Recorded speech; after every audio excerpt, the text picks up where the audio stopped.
I hate theater. Well, it's so disappointing, isn't it? You know what I do when I'm sitting in a darkened theater waiting for the show to begin? I pray. Oh, dear God, please let it be a good show. And let it be short. Oh, Lord in heaven, please. 2 hours is fine. 3 hours is too much. And keep the actors out of the audience. God, I didn't pay good money to have the fourth wall come crashing down around my ears.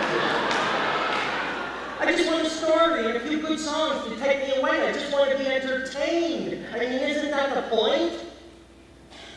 Amen?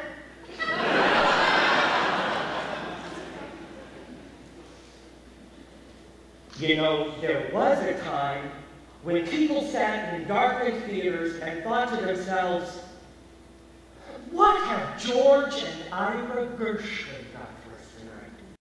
Or, can Cole Porter pull it off again? Can you imagine?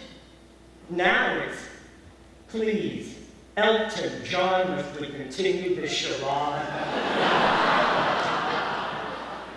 It used to be sitting there in the dark, you knew that when the show began, you would be taken to another world, a world full of color and music and glamour, and you thought to yourself, my God, when are they going to bring up the lights?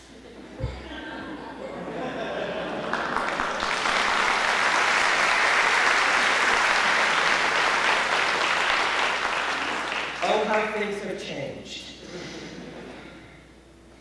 Hello. How are we today?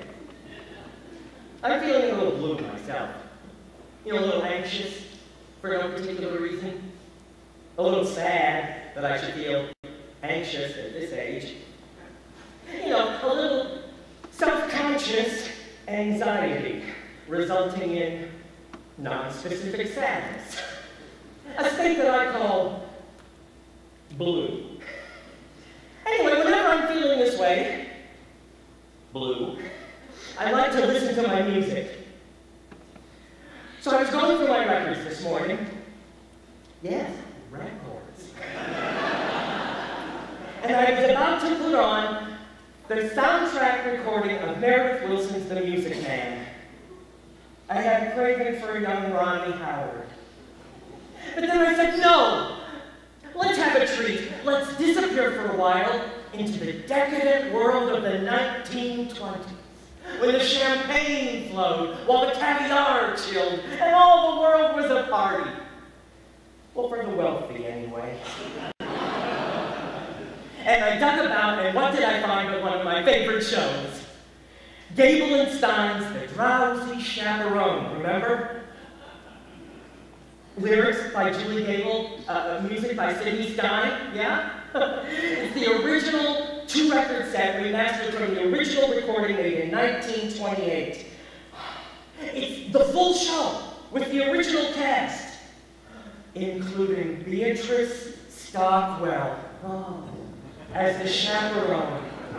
Yeah, isn't she elegant? Oh. And this is a full 15 years before she became Dame Beatrice Stockwell. Can you believe it? Oh, let me read what it says on the back. It says, mix-ups, mayhem, and a gay wedding. Of course, the phrase gay wedding has a different meaning now. But back then, it just meant fun. And that's just what this show is. Fun. So would you indulge me? Would you let me play this record for you now?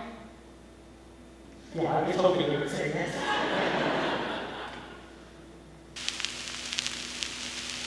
You hear that static? I love that sound. To me, that's the sound of a time machine starting up. All right, let's visualize. Imagine if you will. It's November 1928, and we have just arrived at the doors of the Morosco Theater in New York.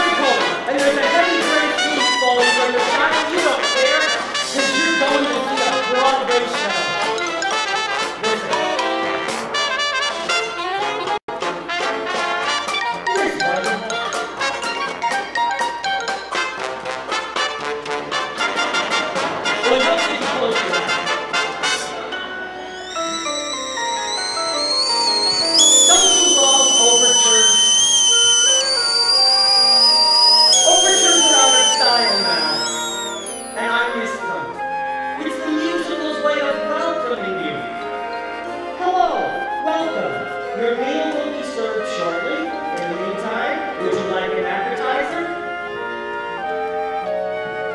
That's what an overture is. It's a musical appetizer.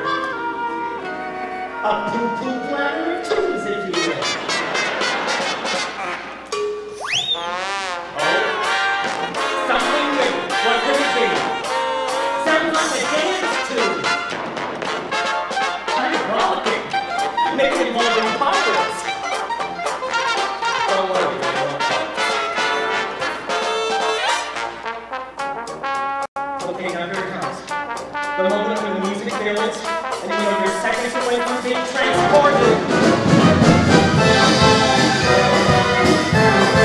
And as the overture builds and builds, the lights dim, and you settle back in your seat. And as you sit there in the dark, you think to yourself, a new Gable and Stein musical? Well, aren't you excited?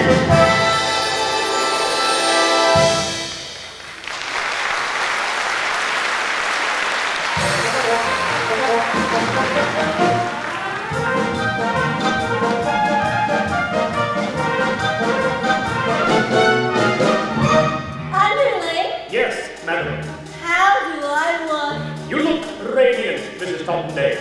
I do love this dress though. It never goes out of style. It's a miracle, madam. My dress, my fancy dress. I don't know why I'm wearing it, I must confess. My dress, I love my dress. Would someone tell me why I put it on? Yes, your dress, your fancy dress, was such a pleasure airing it, restitching and repairing it. God bless your dress, it's one fine dress, and I will tell you why you put it on. Wedding bells will ring, wedding bells will chime, madam, you're a hostess and it's happy wedding time. Wedding bells will ring, wedding bells will tong, wedding bells will ting-a-ling and we will sing along. Your dress, your fancy dress, we're very, very glad you put it on. Wedding guests have come, wedding guests are here, wedding guests are at the door and soon they will appear.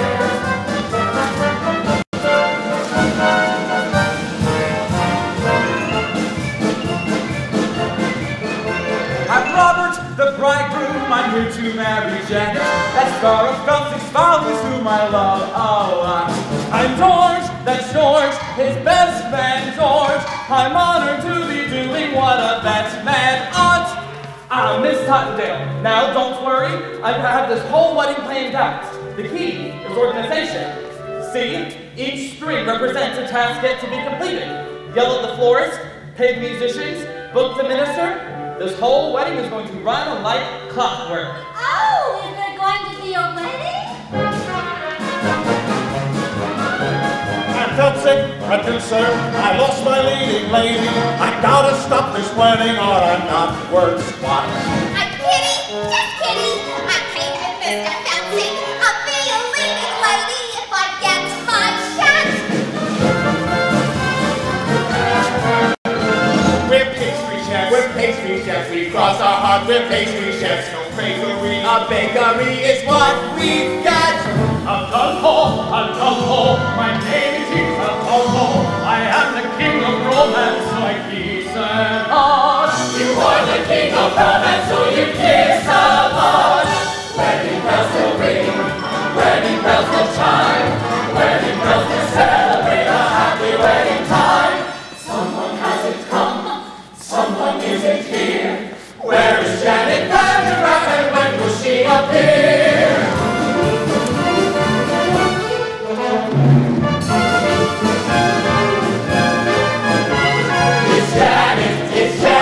It's Janet Vandergraff.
posing as pastry chef, a flaky Corrine, a Lasso and an aviatrix.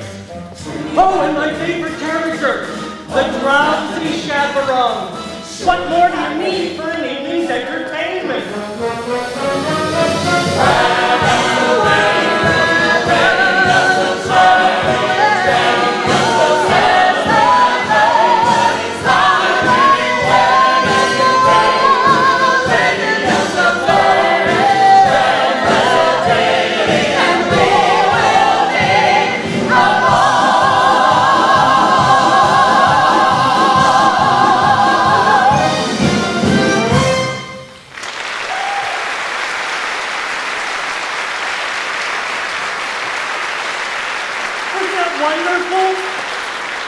And we will ding along. I don't even know what that means. All right, I'll lead you through the record as best I can. Believe me, it won't be hard to follow.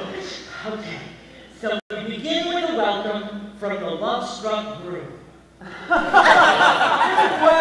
I just wanted to thank you all for coming. I tell you, I must be some lucky fellow. Why, who would have thought that I, Robert Martin, would be marrying a glamorous showgirl, and that that glamorous showgirl would be willing to give up a successful career for me, Robert Martin. Oh, now, if it weren't for Prohibition, I'd say let's raise a glass. Hear, hear! To Miss Janet Vandergraaf, the most beautiful girl in the world. Absolutely not! Excuse me? The groom mustn't see his bride on the day of the wedding. It's bad luck. I hope you heard that. That's the plot, basically. Hang on for the ride. Breakfast will be served in the Arabian room. Ah, say, it's a little early in the day to be drinking, isn't it? I don't understand the question. Look, you keep Janet away from Roberts, you understand? You're the chaperone. That's your only job. Aye, mon capitan. Oh, Robert. Who's my little monkey? I'm a little monkey. So, with the bride and groom whisked away, we turn our attention to the B plot, which involves the producer. Getting married and leaving show business. Mr. Phelps? Doesn't she know I got obligations? Mr. Phelps! I can be your leading lady. You said it yourself. I'm useless in the chorus. Kitty. For the last time, Kitty, you ain't got what it takes. But I've been taking lessons. Singing, acting, ballet. Ballet? Yeah, I'm pretty good too. Last week I auditioned for Swanee Lake. A little annotation. Now, Kitty and Feldzig were a couple in real life. Yeah. Jack and Sadie Adler. Now, this is a familiar comic construct, a stupid woman and her long-suffering companion. Well, she appears stupid, but in the end she does something clever, which makes everyone wonder whether it's all just an act. Well, now, the irony here is that Sadie actually was quite stupid. Jack had to explain all the jokes to her, apparently.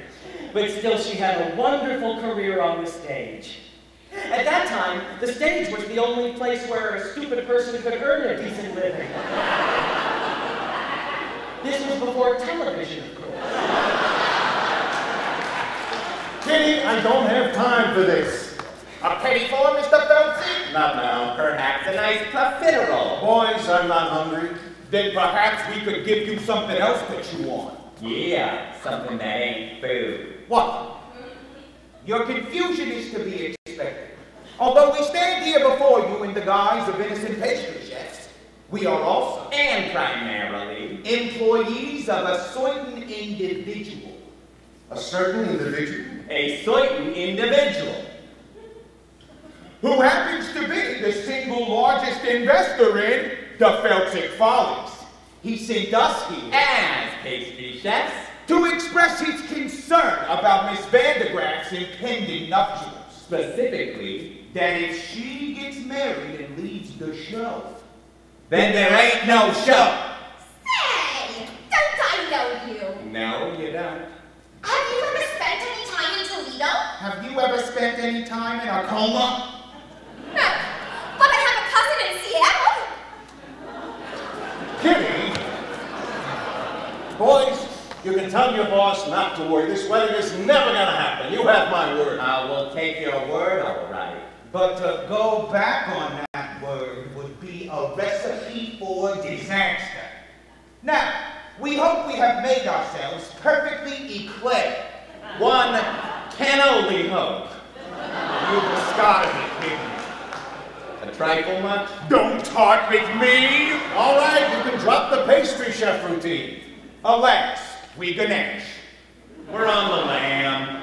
Lamb is an entree, you macaroon! Now, the gangsters were played by interchangeable vaudeville duo, the Short Brothers. They were born Abram and Mendel Masloskowitz, but they were renamed at Ellis Island by a sarcastic immigration official. They're an early example of the typical Broadway gangster full of wordplay and stylized movement, not very intimidating, unless you find dancers intimidating, which I do. But for reasons that would not be appropriate to the situation.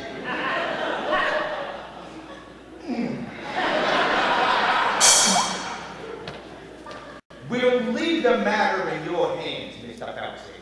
In the meantime, feel free to browse the dessert carousel. Try the Toledo surprise. It's to die for.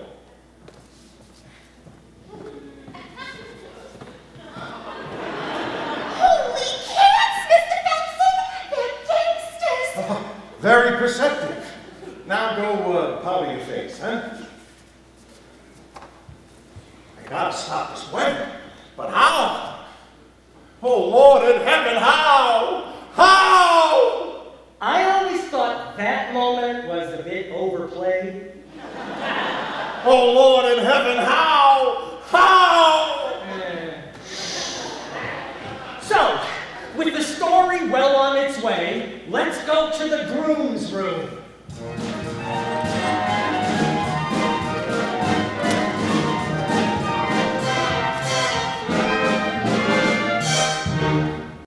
Hey there, handsome. Show me those pearly whites. The groom was played by the dashing Percy Hyman. He started out as the Albright toothpaste man. His fabulous smile adorned every tube. Albright was hugely popular in the early 20s because it contained cocaine. It's true. If you look at the label, it's the 5th ingredient, right after sugar. Anyway, it wasn't long before he became a huge matinee idol. Now, don't you worry. It's perfectly normal for a groom to be nervous on his wedding day. It is. Of course! I love Percy Hyman. Now, some people say he was a bad actor, but to those people I say, shut up. Hey there, Mr. Mirror Man, shaking and a-quaking, trembling like them fraidy cats do. Something baby bothering you. You know what you got? Cold feet, brother, you got cold feet. You can make them cold feet hot with a little rhythm. Young feet, old feet, can be uncontrolled feet. Rhythm make them cold feet trot down the aisle. Frosty arches, they can learn to swing. Icy toes can shine. Wedding marches played ragtime swing. Make frigid souls come alive and take that dive. Cold feet, small feet, turn them into bold feet. Rather make them cold feet hot. You don't say. Well, why don't you slime back into your mud hole, you backstabbing worm? Well, now I have to find another minister. Say, what are you doing? I'm singing a song an old Negro taught me. A Dixie remedy for wedding day jitters. You think you've got jitters? You got the easy part. I still have to find rice, good ears, and a new minister. I have to wait for the wedding on my shoulders. George, it sounds like you've got cold feet. What do I got? Cold feet. What do I want? Bold feet. What do I do? Scold feet? No! You make cold feet hot.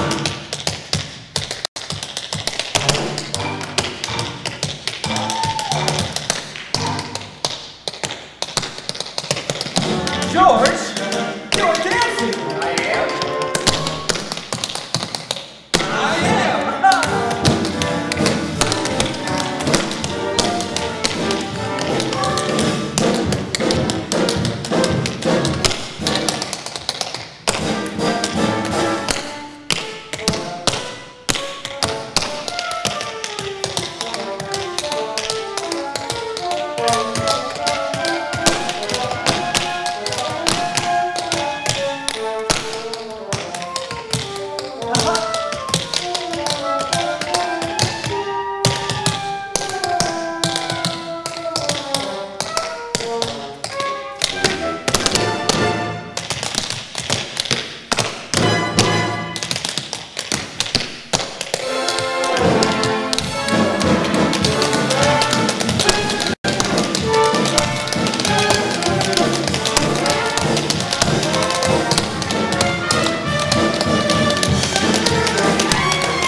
Five, six, seven. Cold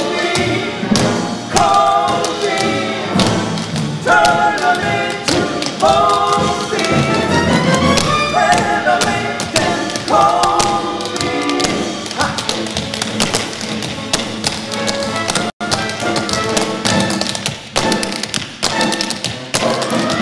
Make the cold feet hot. You make the cold feet hot. You make the cold feet hot.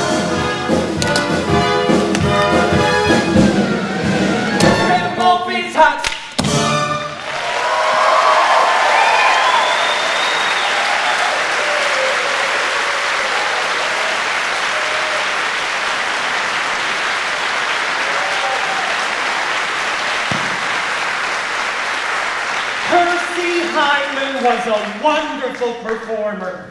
Oh, I like to think of him panting and sweating after a long dance. He's still alive, you know? Yeah, I saw him on the news recently, celebrating his 100th birthday. To say that the passing years had taken their toll on him would be a grotesque understatement. When they wheeled him out, he had that wide-eyed expression of pained confusion that God reserves for the very, very old on their birthdays. You know what I'm talking about?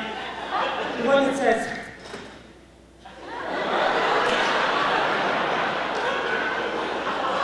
"Who are you? Who am I? Why is this cake on fire?" You know what I mean? Anyway. All right. That's enough of that tap dancing around like a fool. I'm sorry, George. I was just trying to calm my nerves. It is my wedding day, after all. Well, you could have snapped an ankle. Tap dancing is too dangerous. Why not go out for a skate instead? That's what I do when I want to blow off some steam. George, what would I do without you? Wait a minute! thinking? You're not going out like that, my friend. You might see Janet.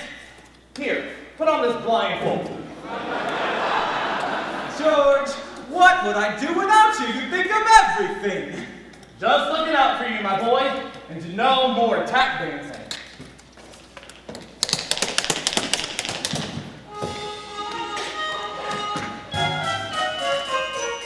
Wedding bells will ring.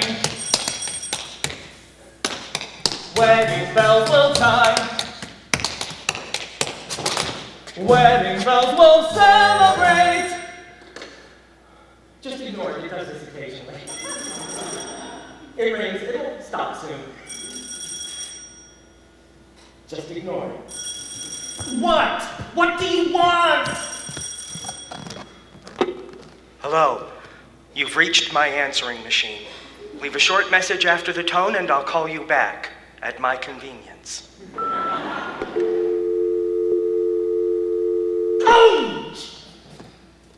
Well, that's it. The moment is ruined. Thank you, life. That's like a cell phone going off in a theater. God, I hate that. Hello, what are you doing? Oh, I'm at the theater, ruining the moment. How about you? Oh, well, I couldn't get out tonight, so I thought I'd ruin the moment by proxy.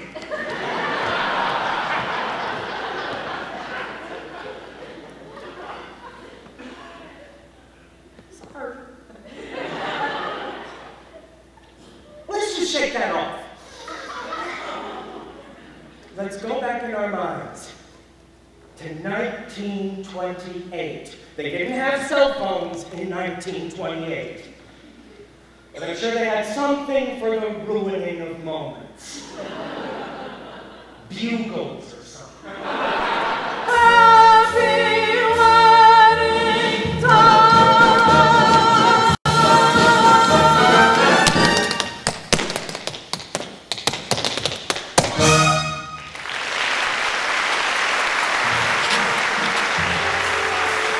So the scene shifts, and we find the bride, the glamorous Janet Vandegraff, entertaining questions from reporters as she lounges by the pool. Miss Vandegraff, is it true you're giving up a successful career to marry a man you hardly know? Yes. Robert and I met on the Lido deck of the Ile de France. He amused me with stories of his father's oil interests. We spooned, briefly, and then he proposed. So, you won't be returning to the stage, ever? I shan't. You shan't? I shan't. Can we quote you on that? Of course. One more question. Yes. Why in the world would anyone put olives in a Gibson?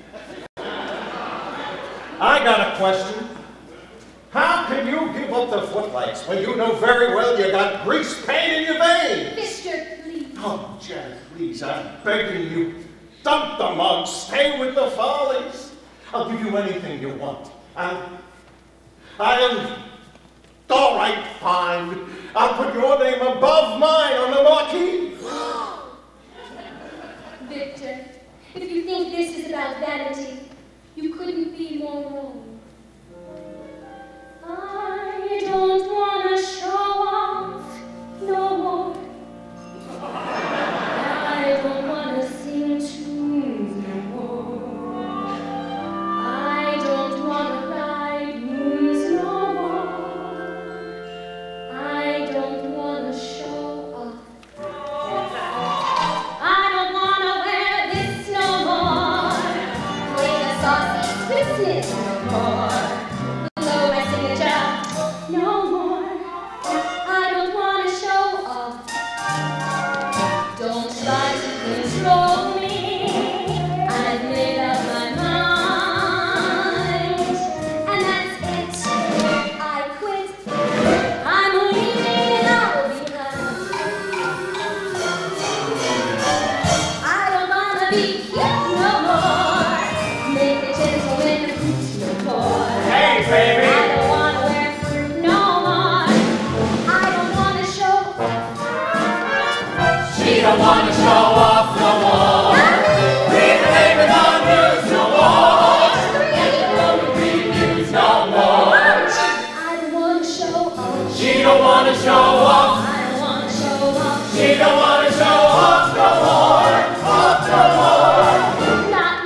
Well, Mr. Feltzig, it is painfully obvious that Miss Vandergraff has no desire to continue a life on the stage. Can't you see it's killing her soul? Don't worry, boys. This thing isn't over yet. Yeah, I'm surprised she didn't do an encore. I don't wanna encore no more. You go shouting for more no more. Make the audience roar no more. I don't wanna show.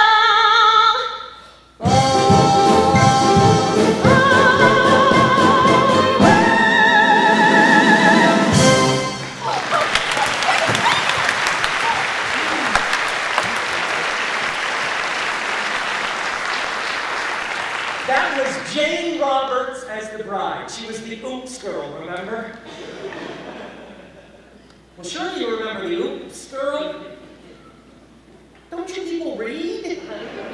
She was billed as the girl whose sexual energy was so great it caused the men around her to have accidents. Spill their drinks, drive their cars into trees. And she would go, oops.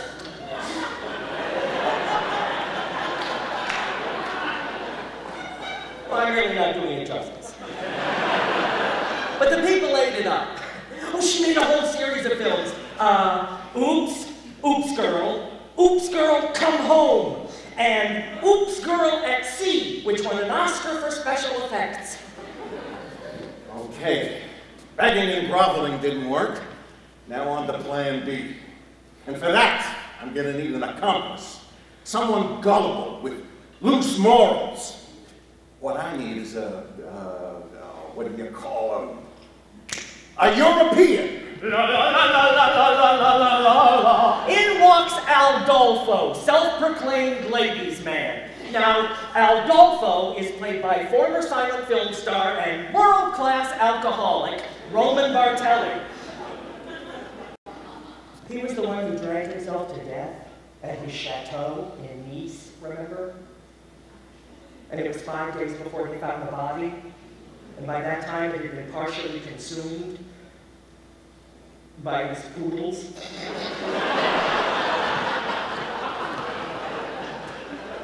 Well, he was only partially consumed. Excuse me, I don't believe we've met. I am Aldolfo. You are Aldolfo? Yes, I am Aldolfo. Not the Aldolfo. Yes, I am Aldolfo. Funny, you don't look like a scoundrel. Yes, what? Well, just now I overheard the groom saying that Aldolfo is a scoundrel. I just heard him say that. Aldolfo is a scoundrel? Those very words. Aldolfo is a scoundrel? It's like I'm hearing it again. This is outrageous! He is saying this to people, to beautiful ladies with breasts for making love. Why, I must. You must take matters into your own hands. Yes, I must take this groom into my own hands and kill him. Yes. No, don't. Kill him. Just hurt him. Enough. So that he can't get married. Show me to this groom. Wait. What kind of a man is groom? A big man? Well, a burly fellow? Well, he's big on the outside. No. Aldolfo, he no fight big men. Small. Hey, we see little dwarf people that Aldolfo can punt far away. What? No big men. So, you're a lover, not a fighter. Yes, Aldolfo is a lover of beautiful ladies. Some call me the king of romance. Well, you know what they say. The best way to get revenge on a man is through his... door. No. The best way to get back at a man is through his... window. No. Revenge. Back at a man. Through his... There is no other way. I'm not Santa Claus coming down chimney. Through his woman.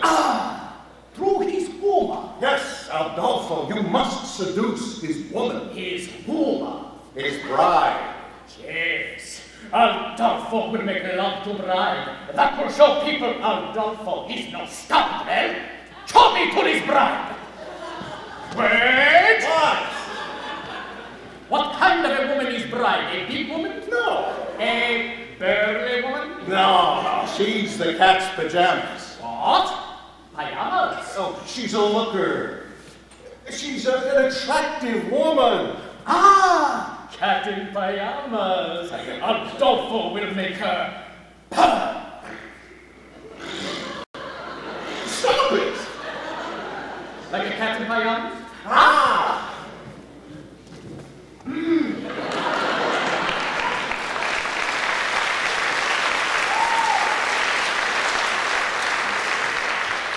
Roman Bartelli, chewing the scenery. You certainly couldn't get away with a performance like that nowadays, could you? No. Mature, contemporary audiences are too sophisticated to enjoy broad racial stereotypes on the stage. So we banished them to Disney. Let the children survive.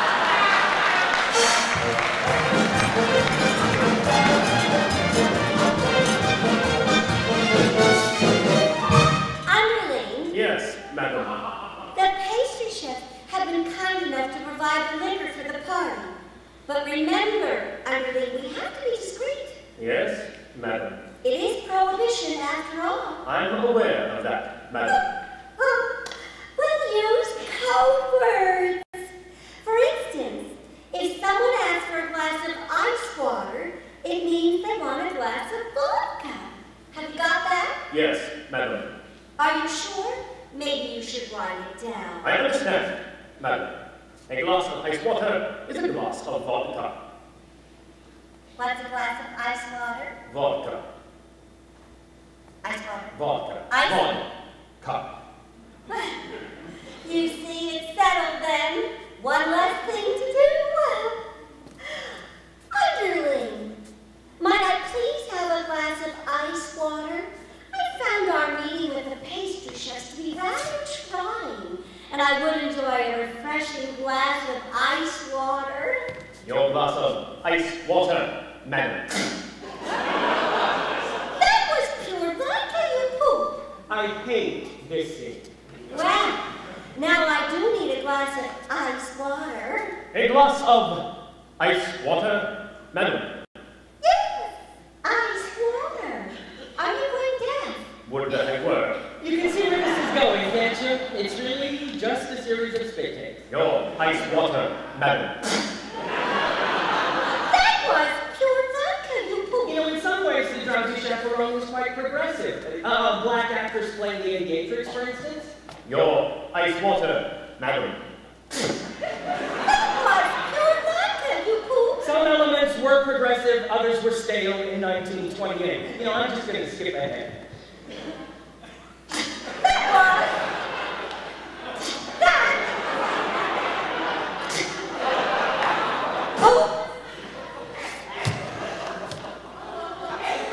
Where do you think you're going? To find some lime juice, madam. Lime juice? For heaven's sakes, why? I'm going to wring out my eyebrows and make myself a giblet.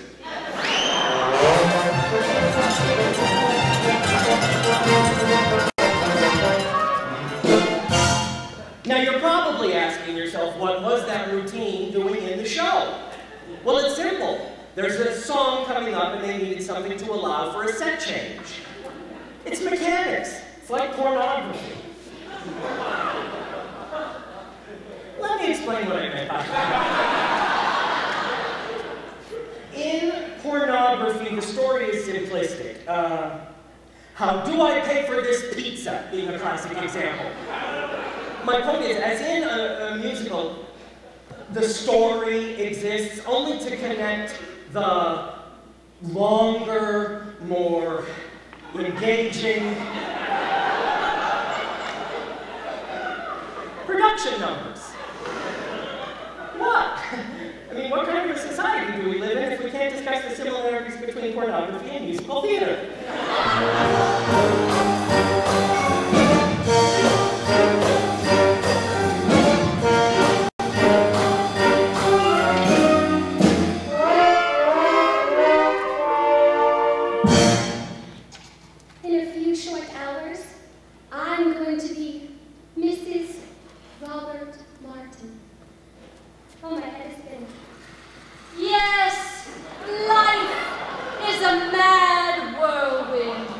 this is a really interesting scene. This is the only time that Jane Roberts and Beatrice Stockwell are alone together on stage. Jane Roberts was an emerging star. Beatrice Stockwell was already well established and a force to contend with.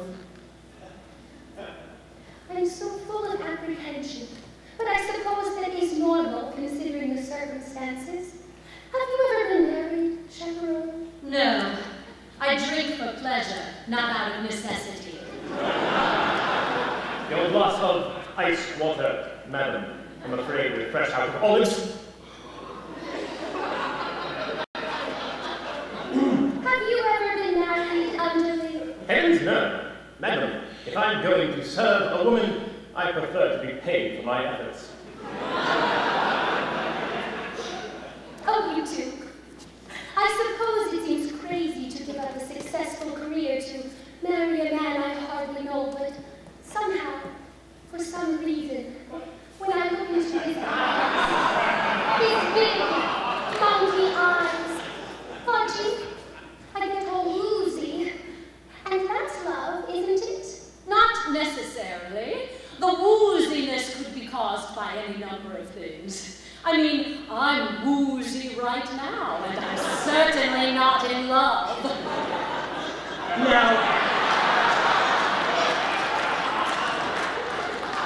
Now, Beatrice Stockwell was known for her rousing anthems. She entertained and inspired the troops in every major world conflict, up to and including the Falklands War. Of course, by that time she was in her late 80s, and her anthems didn't so much rouse as stupefy. But still, she demanded that a rousing anthem be included in every show she ever did, and you just couldn't say no to her. Now that's star power. Really, you're not being the least bit helpful. Couldn't you at least allay my fears with a few choice words of inspiration? Inspiration? Really, dear, that's not my forte. Yes, but as we stumble along on life's funny journey, as we stumble along into the blue, we look here and we look there, seeking answers anywhere, never sure of where to turn or what to do. Still we bumble our way through life's crazy labyrinth. There ain't knowing left from right, nor right from wrong.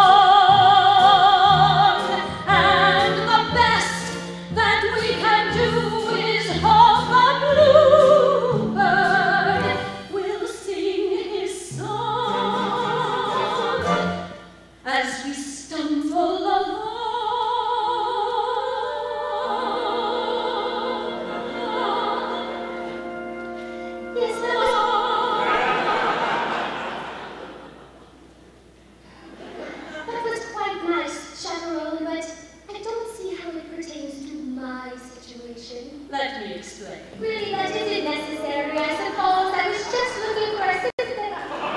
It's a dismal little world in which we live.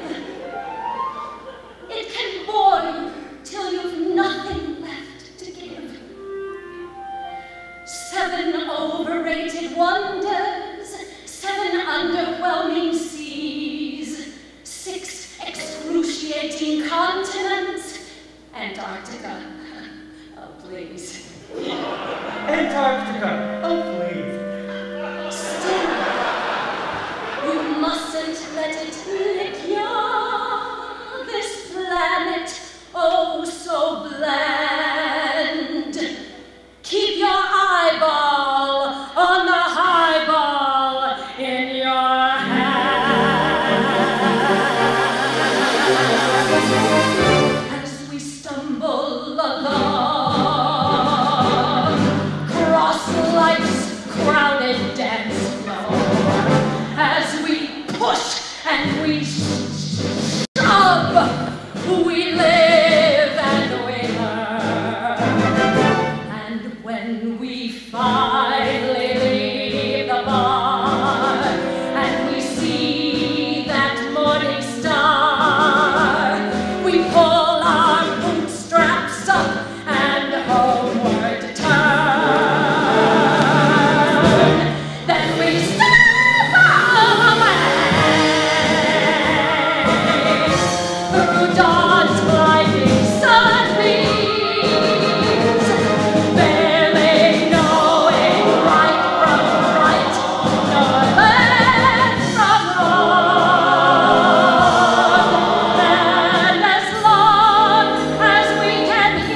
Don't you just love her?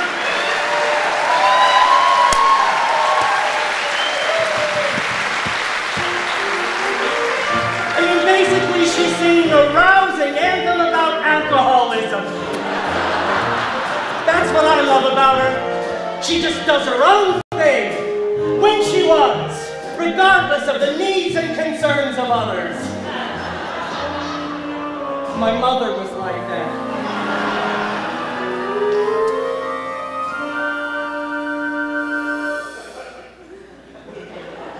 That was quite inspiring, Chaperone.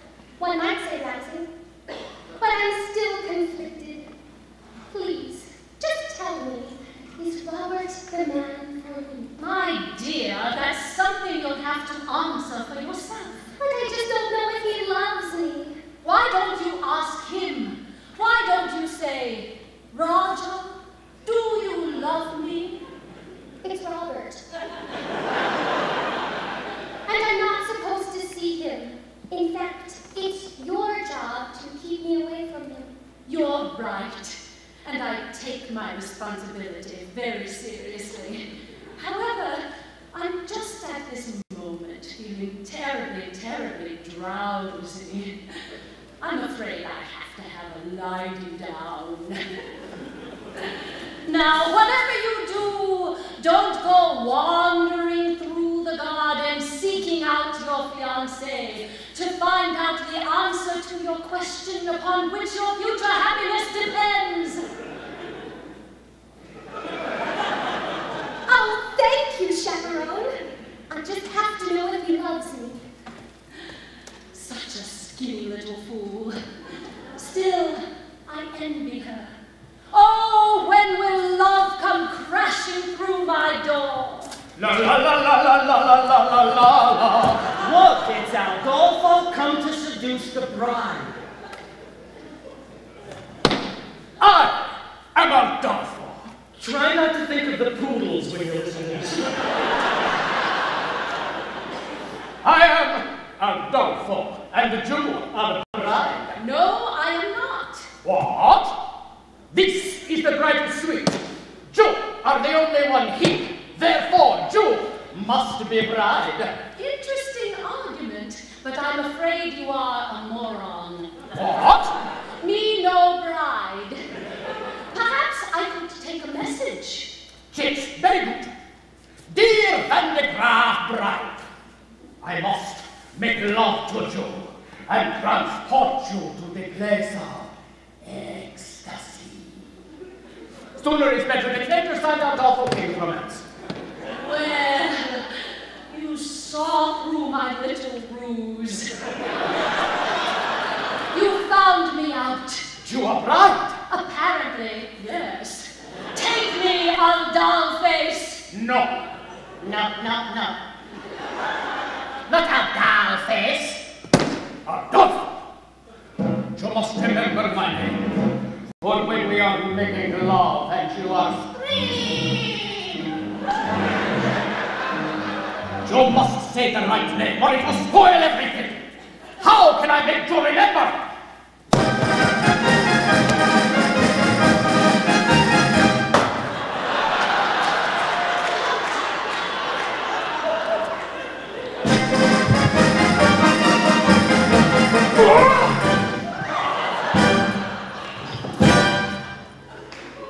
I'm sure that you have heard the name Adolfo, the ladies' man who wins a claim Adolfo. Well, ladies, I am the same Adolfo. I introduce myself.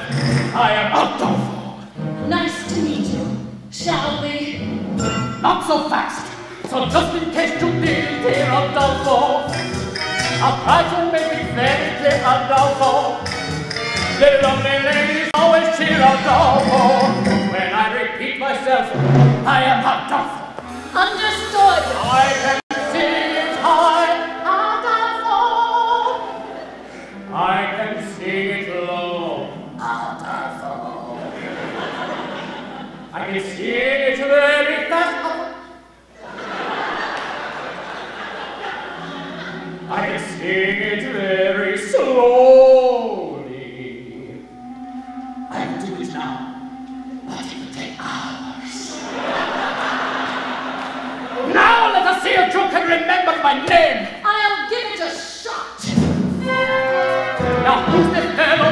sing Adolfo, and how should you refer to me? Adolfo, And who is it I'll always be? Adolfo, I'll say proudly, you are Adolfo.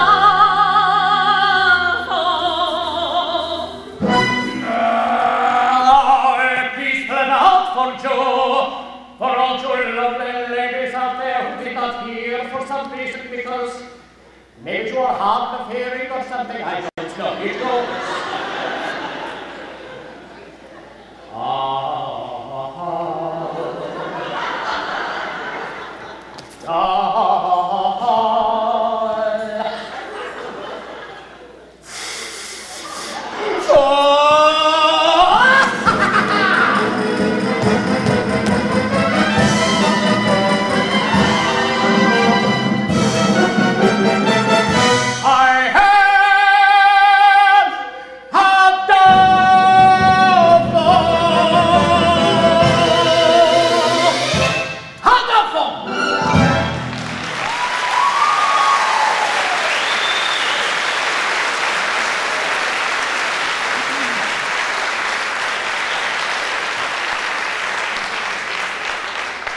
This was my mother's favorite number in the show. I think it was her secret fantasy to be swept off her feet by a Latin lover. Well, I mean a real Latin lover, not a buffoon.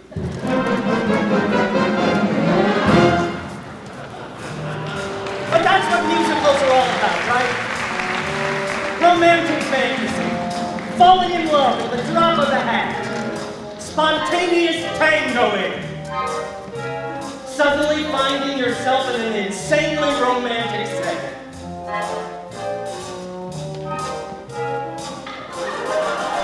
I'm an accident waiting to happen. Oh, don't worry, madam. I'm getting married today, so I have to wear a blindfold. A blindfold? Say, who am I speaking to anyhow? Well, it's me. I mean, me. Me from France. This scene couldn't be more ridiculous. So,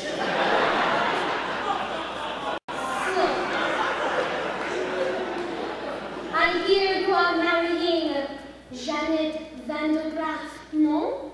Oui. I hear she is very beautiful. Oui. And glamorous. Oui. Is it true that she has an exceptionally broad range and excels at playing both comedic and dramatic roles? Say, I'm having trouble placing your accent. What part of France are you from? Oh, the middle part. Where they make the toast. You were telling me about your, how do you say it in English? Fiancé? That's right.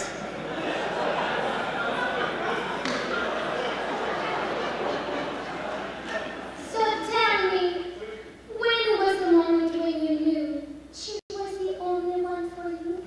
It's a funny story. Actually, we were standing on the Lido deck of the Isle de France. Yes. I was amusing her with stories of my father's oil interests. And then what happened? I looked into her eyes, her big, glamorous eyes, and I felt all woozy. And then you fell. And then you fell?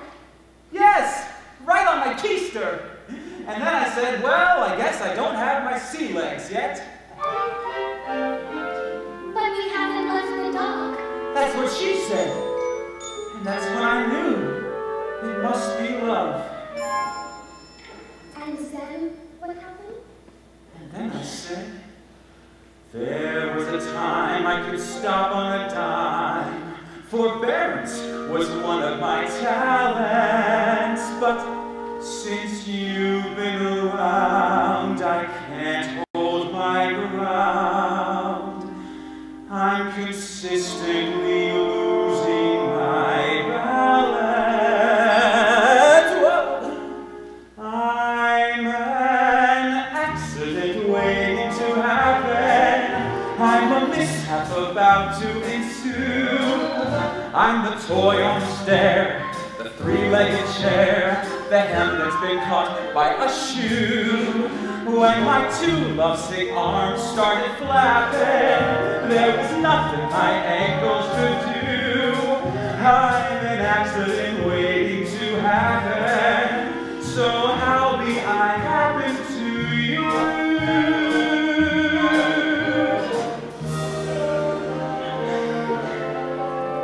And then what happened? Then she joined in.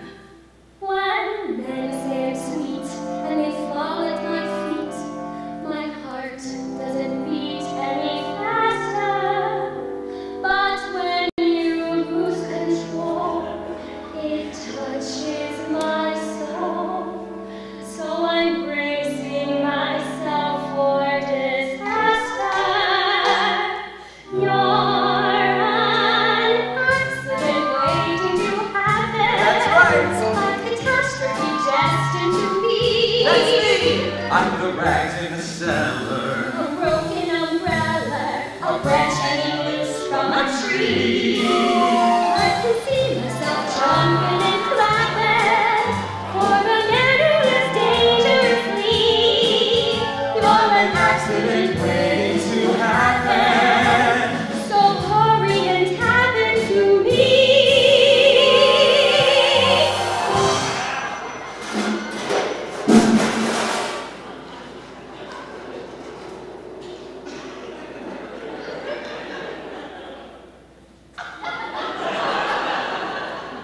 And then what happened?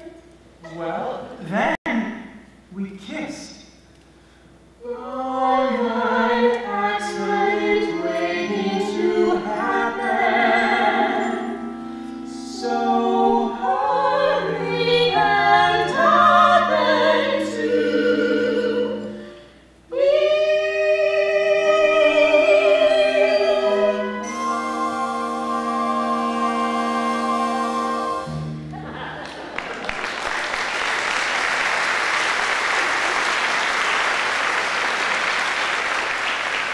Wait a minute. You kissed a strange French girl on your wedding day. Oh no! What have I done? Wait! Well, it looks like the blindfold and the fake French accent have led to a terrible misunderstanding. What a mess. Will it all work out in the end? Of course it will. It's not real. It's a musical. In musicals, everything always works out. In the real world, nothing ever works out. And the only people who burst into song are the hopelessly deranged.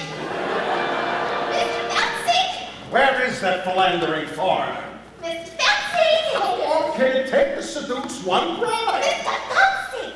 You don't need Janet no more. Pity not now. I've been working on a mind-reading act. Presenting Kitty. The incomprehensible. Now, think of something. Oh, I'm thinking of something, all right. Wait, I'm getting it. Pick up some milk and a loaf of rye bread, and don't forget to shave your legs.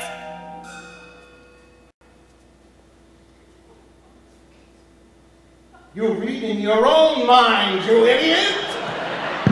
No wonder it was so easy. Mr. Phelpsy, It seems the wedding is proceeding according to schedule. now it's time for you to get your just desserts. What do you say, partner? Should we whip up something special for Mr. Phelpsy? Yeah, how about a Toledo surprise? An inspired choice. A Toledo surprise? I've never heard of that. No, you haven't. Those people that have heard of it are generally never heard from again. We'll share the recipe with you. First, you chop the nuts. Then you pound the dough. Then you bake it up nice and slow. Then you got your Toledo Toledo surprise!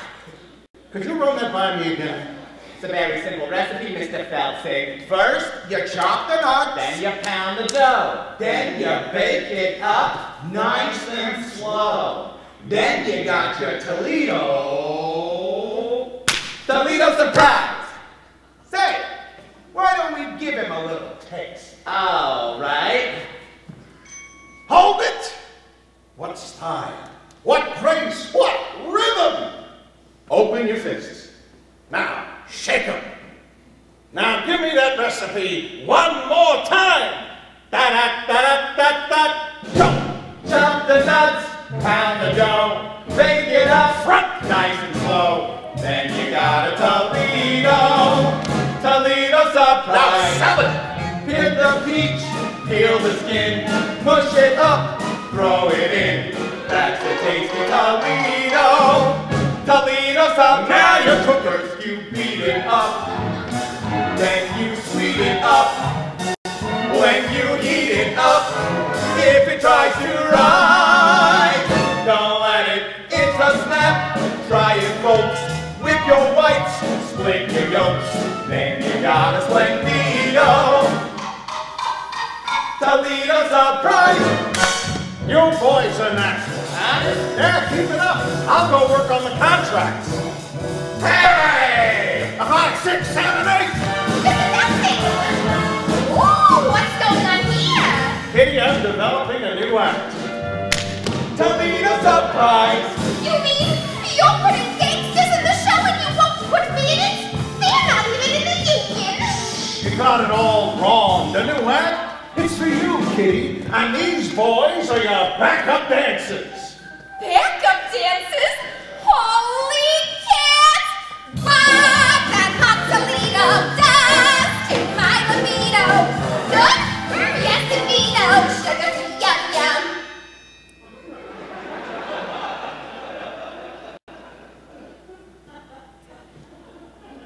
Surprise! Squeeze the cream, bruise the pan, lick the spoon, lick the plan, mix and bust your tuxedo. Toledo surprise! Wait! Adolfo, he make announcement. Wedding, he's off. What? For the love of God, why? Adolfo has made love to the bride. That's not the bride, you idiot. That is the chaperone. What? The wedding is on. The wedding is off. What? Robert kissed a French girl. Her name is Mimi, and she is very beautiful. I couldn't help it, Janet. She was just like you, only French. Sweet mother of pearl! Underling? Yes, madam. What's all the commotion about? The wedding, madam. Wedding? Oh, I love weddings. I'm afraid it's being called off. Oh, how terrible. Yes, what a tragedy. What a wonderful, wonderful tragedy. Clear the floor, boys. I'll show you how it's done. First you beat it up, then you squeeze it up. When you heat it up, if it tries to rise, don't let it.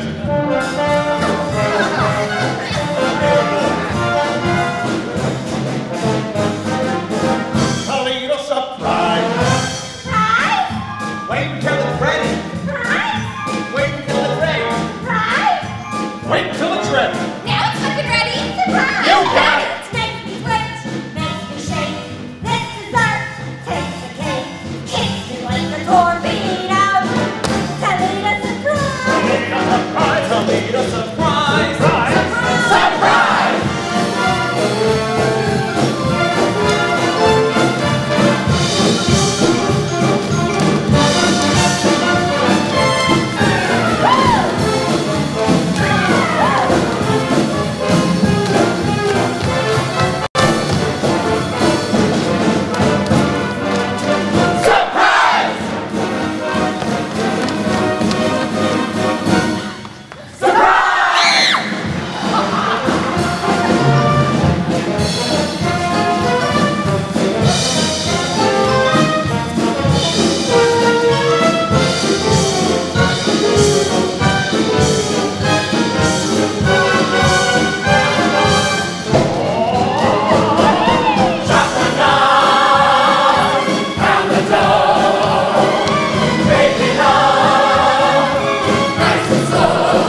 closes, and it's time for the intermission. Or it would be if we were actually sitting in the Morosco Theater watching the Drowsy Chaperone, which of course we're not. I don't like intermissions. They ruin the magic, you know?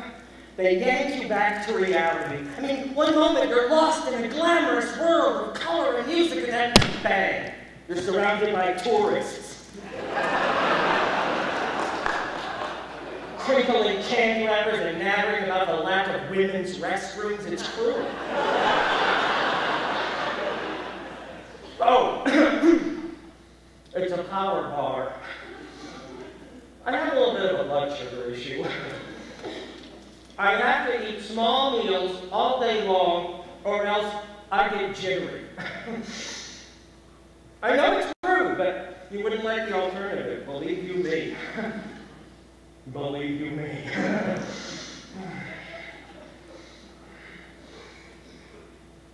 I remember my wedding day. I didn't eat breakfast, and the ceremony wasn't until 4 in the afternoon. I do. What? Oh, you're surprised that I was married?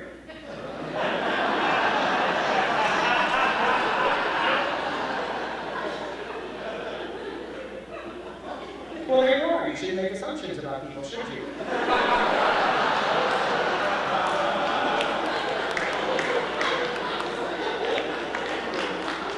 I'm a very complicated person.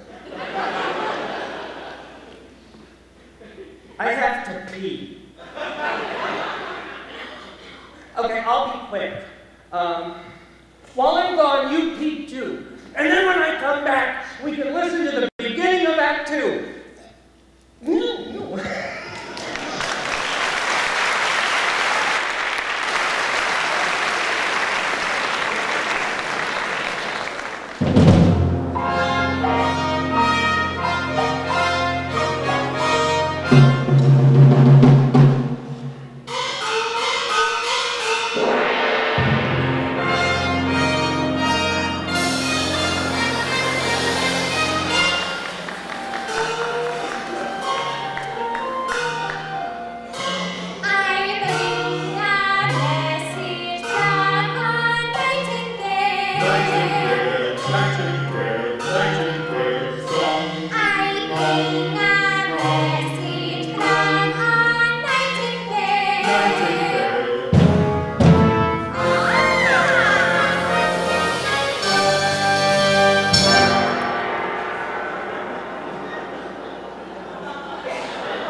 Sorry, that song was not from the Drowsy Chaperone, that was from another show entirely.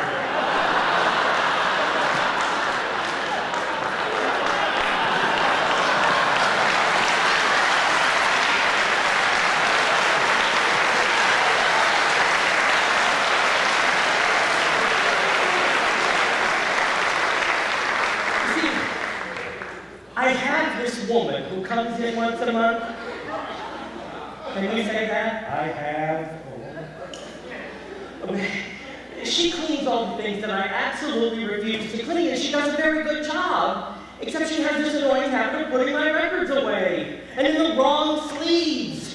Even though I tell her, no touch records, Carmela. No touch records.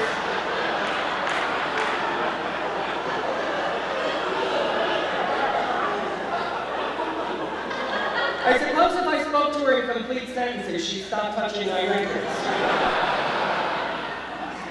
Anyway, that song started Act 2 of another Gabelstein musical entitled The Enchanted Nightingale, a degrading piece of chinois about an emperor who is told by a magic bird to marry his American elocutionist instead of his betrothed, and he ends up building the Great Wall of China. A slap in the face to 4,000 years of Chinese history. Oh, but it had some wonderful tunes. And that was Beatrice Stockwell, as American lady. Oh, and did you recognize Roman Martelli as the emperor? Yes, he was a man of 1,000 accents, all of them insulting. Now, Act 2 of the Drowsy Chaperone begins with this. A haunting lament sung by a very depressed bride. She sings it standing on her balcony, bathed in the pale blue light of a sympathetic moon, which is ridiculous because it's the middle of the day. Now, when you're listening to this part, just ignore the lyrics. I know it will be difficult to block them out. They're not the best, but the tune is so beautiful, and it truly communicates the bride's state of mind. Just ignore the lyrics. I put a monkey on a pedestal and tried to make that monkey stay. And he did for a time, but he needed to climb, and with other monkeys play far away. He left his jacket on that pedestal beside his tiny rusty cup, and I haven't got the strength to pick them up. Oh, monkey, monkey, monkey, you broke my heart in two. But I'll always save that pedestal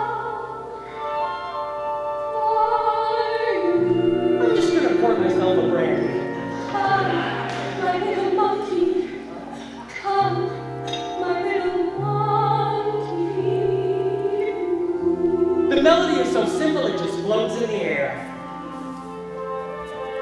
And I must confess I always get a little misty when I think of that tiny jacket lying on the pedestal, its long arms dangling on the floor. Oh, monkey, monkey, monkey, you broke my heart in two. But I'll always save that pedestal Pedestal. for you. Come, my little monkey. Come, my little monkey. Okay, here we go. Wait, Who are you? I'm Janet Vandergraaf. Do you need anyone? I don't need anyone. What about the love of one man? What do I care about the love of one man when I am adored by millions? Do you need to be so gloomy? No, no, no. I can rule the world, and so I chose. Sigmund Freud's flowers to me every show. Gertrude Stein handed me a rose. Darcy, ready, let's go! I'm Janet, Janet Vandergraaf. Ain't no nail that I can't hammer. Why give up a life of glamour, life of glamour,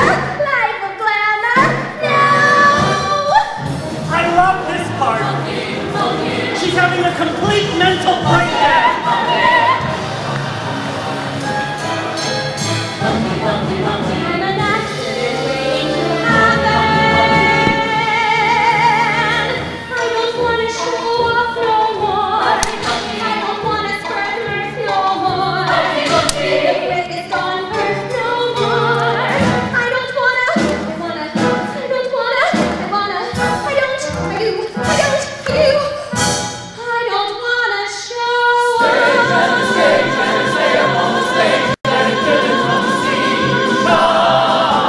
Sure, Jenny, future is secure, Jenny, millions will do just fine.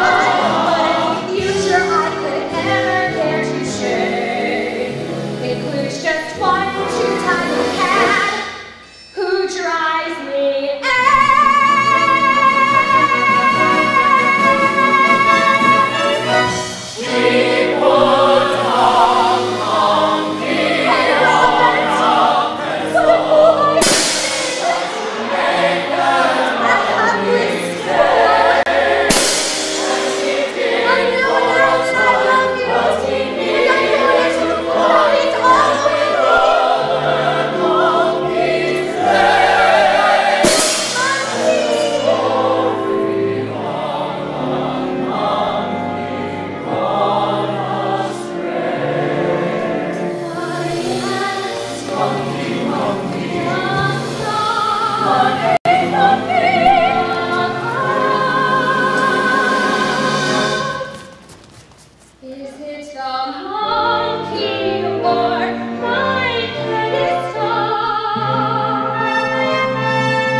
Don't you just love that number? I mean, it has everything. A little Busby Berkeley, a little Jane Goodall. And you know, that's the thing I love about musicals in general. When the character is in crisis, they sing and they dance. Which is so much more interesting than just whining about it. But that's the glory of musical theater. Oh, you see? This is what I'm talking about. This is life. You manage to be happy for 5 seconds and then something starts ringing?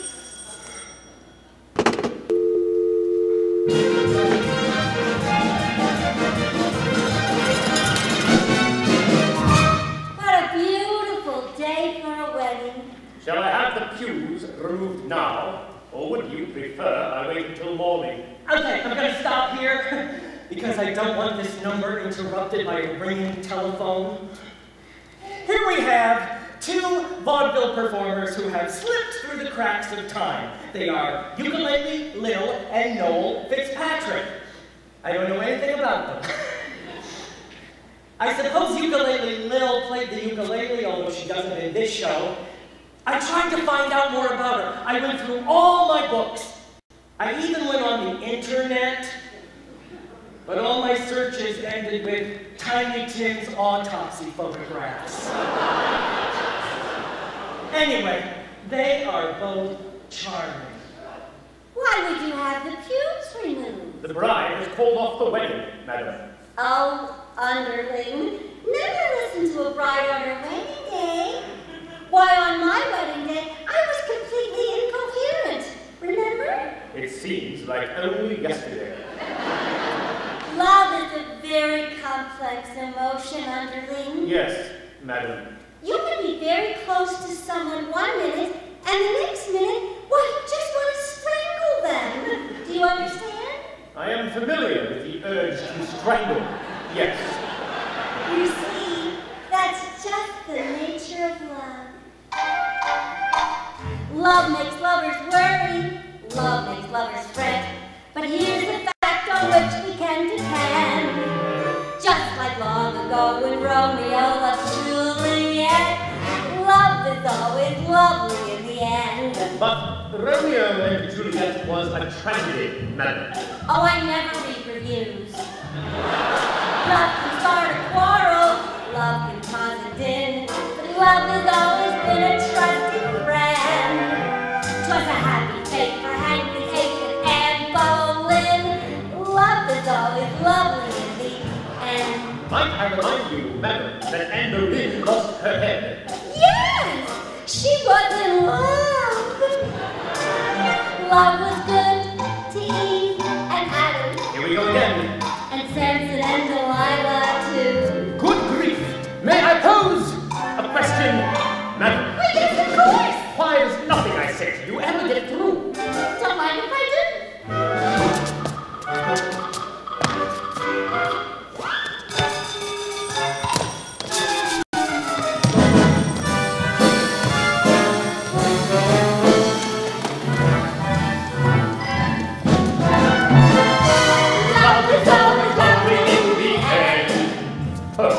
I found that quite taxing.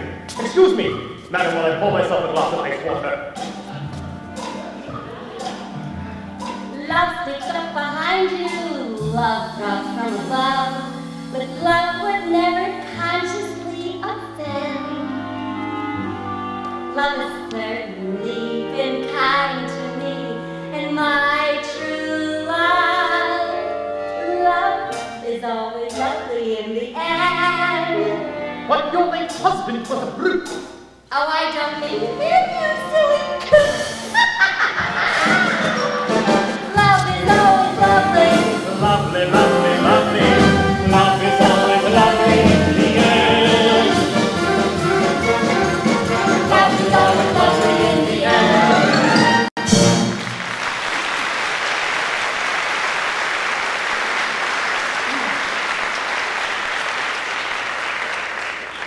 Yeah, that was charming, but to be frank, on some level that number pisses me off.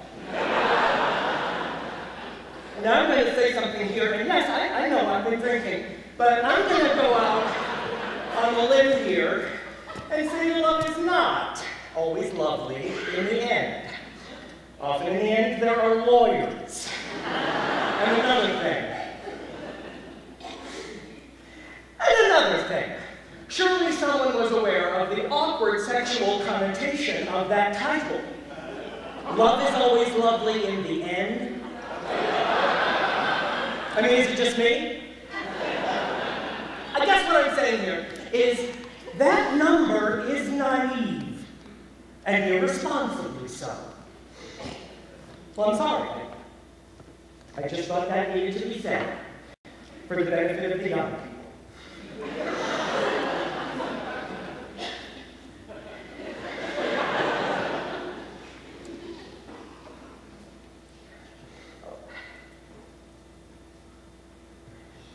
Let's continue, shall we?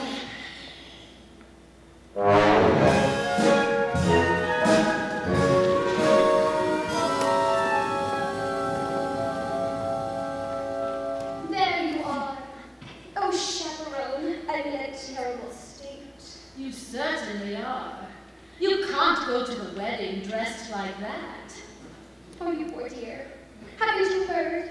The wedding has been called off. Not your wedding, mine. Oh, that reminds me. Might I borrow your veil? You're getting married? But to whom? La la la la la la la la la la. Oh, beautiful lady with baffled expression. You're marrying Aldolfo? I know it's surprising, but when I look in his eyes, his big, clumsy eyes, I get all drowsy. And that's love, isn't it? Jace, my dear, that is love. Help me!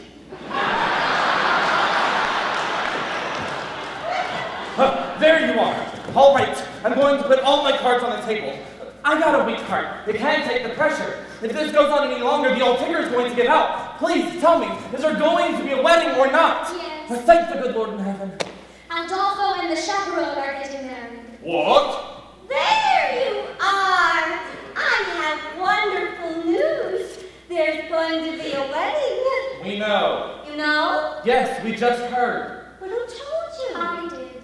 But how did you know? What difference does it make? Mrs. Pottendale and I are to be married in the garden at 7:30 this evening. What? What? Oh, yes. Congratulations to everyone. Say, what kind of cockamamie wedding is this? Everyone is getting married except for the bride and groom. There you are. Oh, Janet, I've been looking everywhere for you.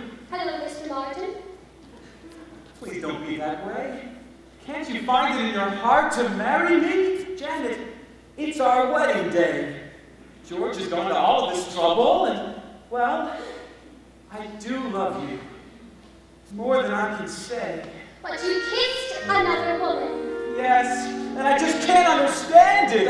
I know this may sound ridiculous, but when I was kissing that French girl, why, it was just like I was kissing you. Oh, Robert, you were kissing me. You mean you're Mimi? Well, that French accent was remarkably accurate. Why, thank you. I developed it while playing the role of Monique in Hold That Baguette. There you are. Oh, before you do anything, think about this. No matter how well you play the part of happy wife, you will never, ever get a standing ovation.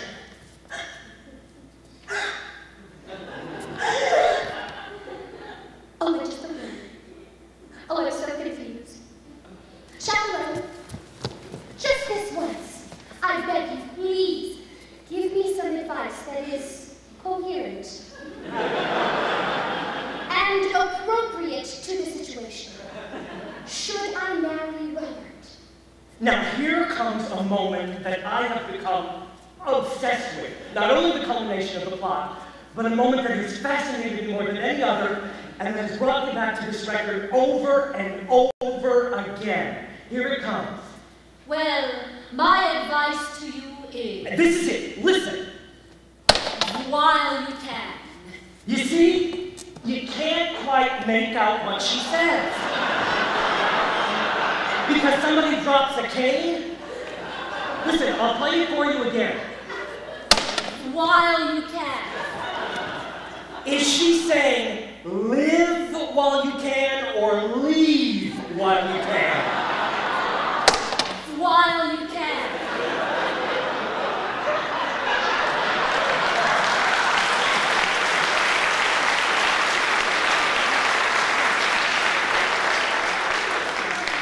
I mean, it's Beatrice Stockwell, so it might just be a cynical quip.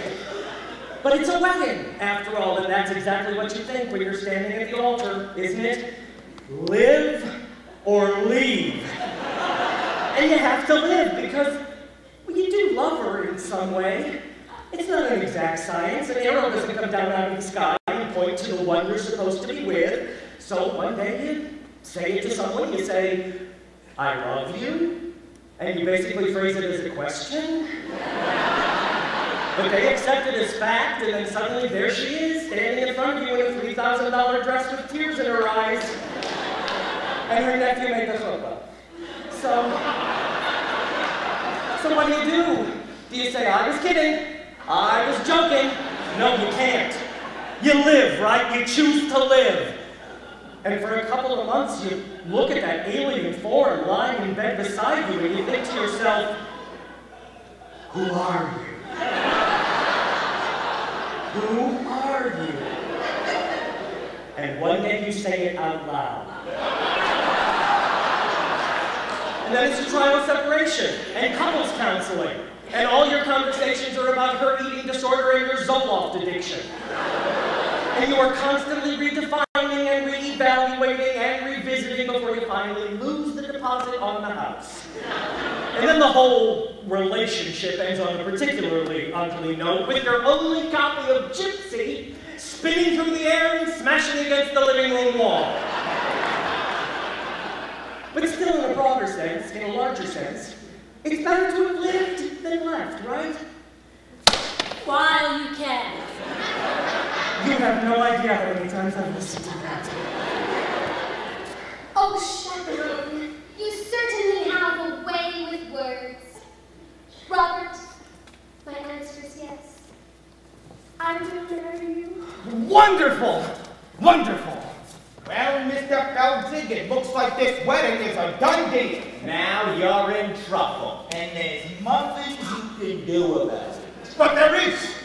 I found a replacement. A new leading lady.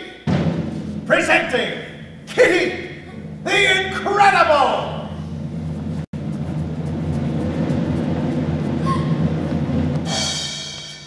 Okay, Kitty, now concentrate. And show these boys how you can read my mind. My mind?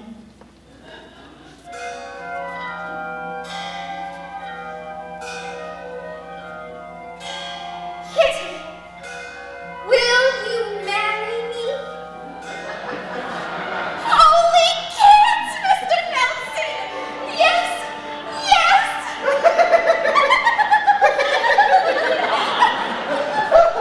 Isn't she amazing? Well, what are we waiting for? You ladies go put on your frillies and we'll all get married in one big clump. That's how they do it in Utah. Well, George, I don't know how you managed to pull it off. 4 weddings in one day. I guess you're everybody's best man now. I am? Yeah, I guess so. I am! Hip hip! Hooray! He's George, that's George, the best man George. I'm honored to be doing what a best man ought. He's basking in the glory of a fight well fought. Wedding bells will ring, wedding bells will chime, wedding bells will celebrate a happy wedding time.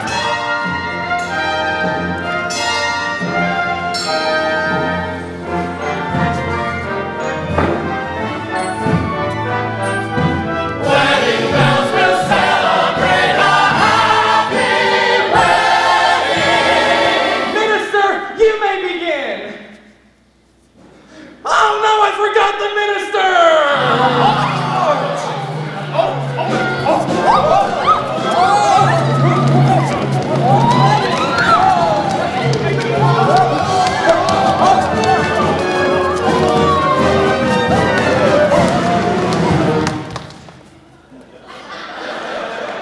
Who the hell are you?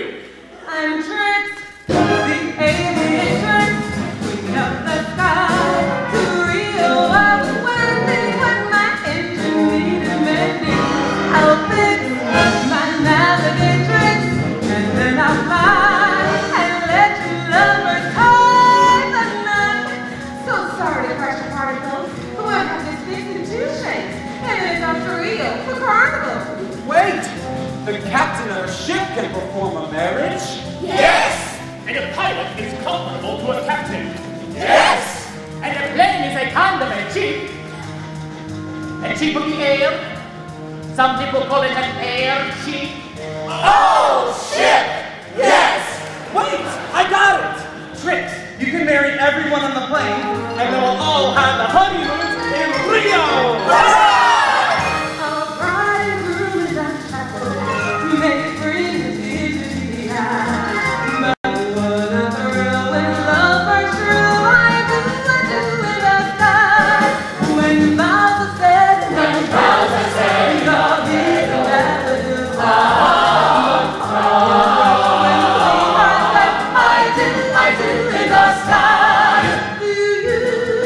We do.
Okay, everybody stay calm. This happens occasionally. It's a horrible old apartment with terrible wiring. Just concentrate. Just keep the show in your minds. Don't talk to anyone. Don't let yourself be distracted.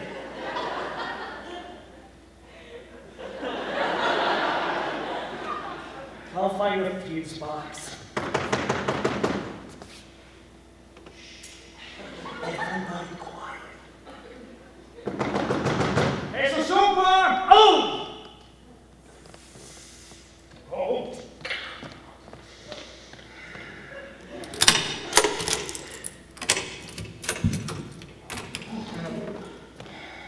Hi! Hello. Your lights are out. Yes. Yeah, we were replacing the breaker panel in the basement and we had to shut the power off. Yes. Yeah, so when we shut the power off, the breakers in all the apartments tripped. Yes. That's what happens. It's normal. Yes.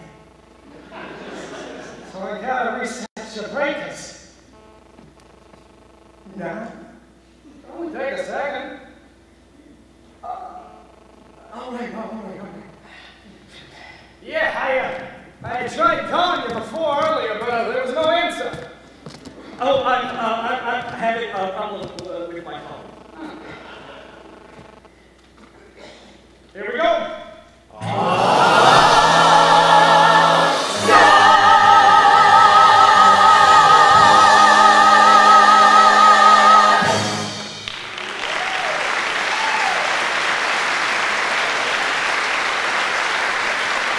What was that? It was a record. Oh, what kind of music? It was just music. It was a show, you know, a musical. You like musicals? No. I love musicals. Wife and I go all the time. It's amazing what they can do nowadays. You see Miss Saigon? They landed a helicopter on stage on that one.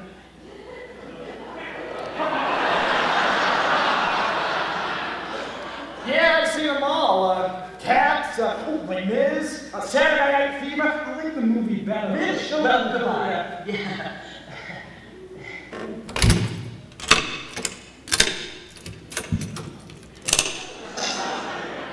That's it. It's ruined. You want to know what way from the end of the show when the movie's broken? I should just start the record again from the beginning, right? No, I can't do that, can I? Oh, it's so frustrating. I mean, you have to understand, I love this show so much, and I've never even seen it. My mother gave me the record. This was just before my father left us. Oh, he didn't leave because of the record. Although I'm sure it didn't help matters. Look, I know it's not a perfect show. The straight take scene is lame and the monkey motif is labored, but none of that matters.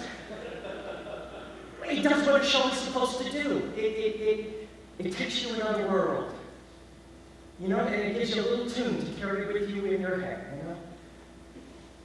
A little something to escape from the horrors of the everyday world. A little something for when you're feeling blue, you know?